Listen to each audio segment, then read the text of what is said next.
Hello YouTubers, how are you? And today hopefully will be another simple video on showing how to change a light globe on the Mitsubishi Outlander. And because this seems it's a very odd spot, and sometimes that's the headlight clusters is out here. That's the low beam, and that's the high beam with the two different covers there. But today we'll concentrate on the low beam first, and now I'm not sure what the second generation is, but from the third generation they seem to have a lot of those weird fittings and unconventional light fittings. So you have to go they want you to go back to the service center to the dealers want to go back to the service center to get a change, but you can do it yourself. It's pretty simple.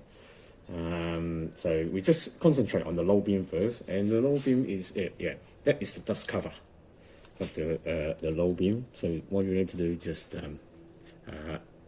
unscrew it to the anti-clockwise direction.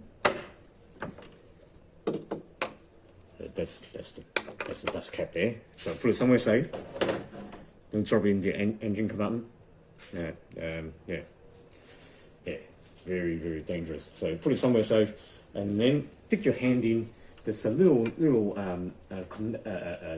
connector cover inside the housing. So you have to stick your hand in and unscrew it, turn it to the anti-clockwise direction, and go click, and the whole thing comes out.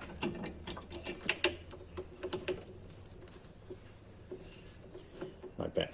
And of course, the globe is not blank, but I'll remove it anyway. So yeah, just be careful, wear gloves, and also if it is say you are changing from a standard globe to a high power globe, and after you have switched on, you have to let it cool down first before you pull it out, because this globes here gets very hot. So be careful with that. Because I haven't turned it on, I'm free to remove it. I don't burn my hand, so that's okay. So that is the weird cover there. So that is a actual cap, connector, and plug, all in one. So you see that's two globe connectors there. So you have to line it up. See, you replace the globe. So see this globe fittings there. That's a little flat edge there. That flat edge has to line up with the wide part of the connector. So it goes in this way.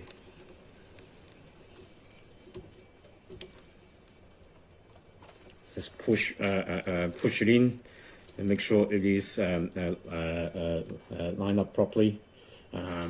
If you guys can't see it because I've got a cheap camera, I can't actually zoom in, otherwise it will fall into the engine bay.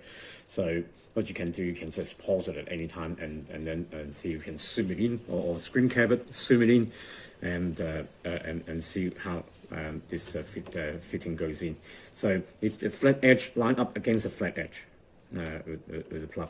So he just plugs it in. Push the plug back in. It's very hard to, you need to fiddle it. So make sure it goes in the hole, and don't, if you don't wearing gloves, don't touch the glass area of the glove. Okay, so make sure the whole thing is in. You can actually feel it, and then you just turn it clockwise and click. Done. And that's it. And it is wiggle it out. It shouldn't be loose. It should be sort of tight-ish, and it's it should be clipped and it should be secure. Okay, so if you jiggle it, it won't come off or came really loose. Okay, and now I'm going to fit the dust cap back on.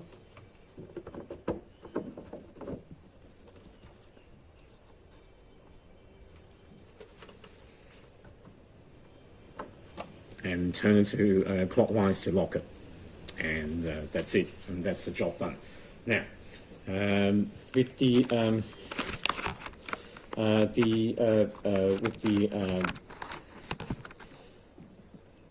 high beam, it depends on which side.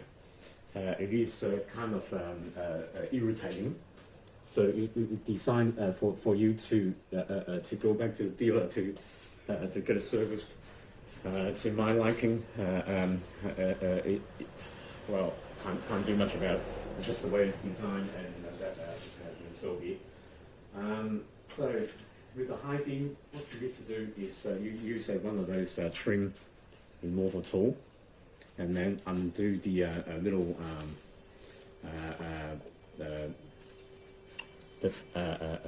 button that holds the washer bottle filler in.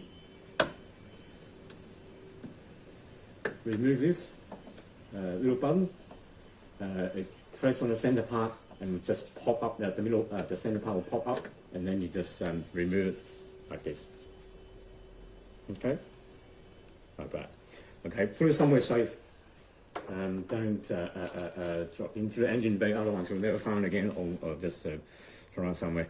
And then remove this windscreen washer filler neck by lifting it up, because this has an anchor point there that got also this two holes arrangement. So lift it up, pull it aside somewhere. Make sure it is not, because the dust cap is actually here. So just make it or just let it loose, or put it somewhere like that, so you can get access to it.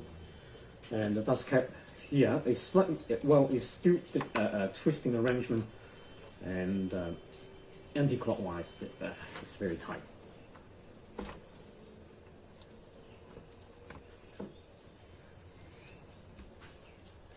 That's the dust cap for the high beam. Okay, after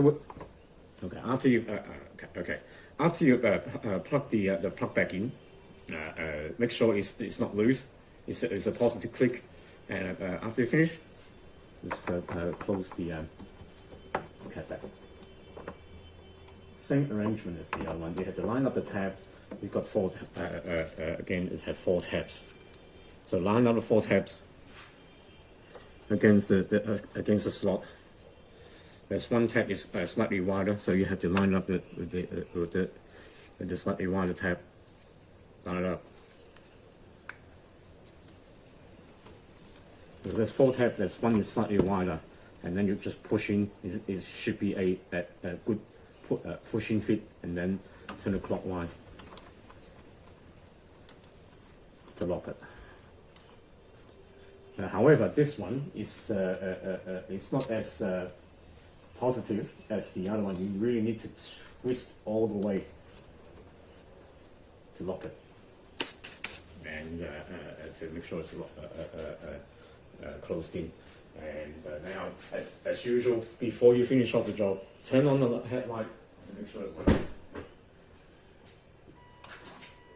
It works. High beam works. Low beam works. Dropping light works.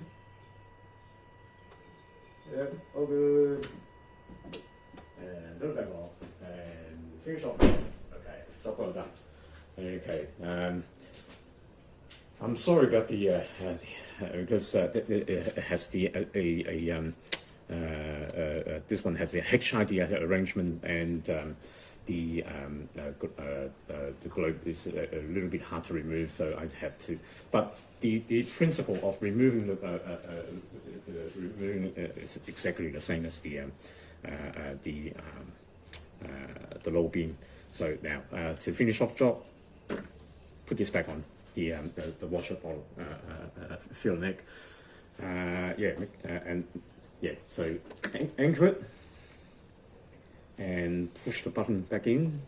Make sure all the legs are inside the body, and just snap, and it's done, fixed. Now, however, on the other side, it depends how big your hand. How big your hands are. If your hands are too big, you might need to remove what we call a little. Oops! I pressed the wrong, touched the wrong button and stopped the video. Sorry. And as I said before, it depends on the left side. It really depends on how big your hand is. With me, I sort of managed to do it. Okay, but I can probably squeeze my hand in to remove the bus cap just down here for the high beam. But sometimes if this stupid airbox is really in the way, you might need to remove the airbox by undoing those two buttons, and then pull this airbox out to get better access to the dust cap here. If you can put up with it, you can just do it from there. And the low beam is no such a problem, because the low beam is right out of the way. It's on this side. It's right out of the way, and there's the relay for the brilliant light bar there. So if you can put up with it with me, because I've got small hands, I have no problem to access it. So basically, that's how it's done. And afterwards, as I was saying, make sure everything works and before you wrap it up the job. And so that's it. I finish off this video and wrap it up. And I hope you guys find this video useful. If it does, give it a like, and as the old saying, like, comment, subscribe. Thank you very much for watching, guys, and stay safe and world peace, and see you in the next video. Okay, thank you very much. Bye bye.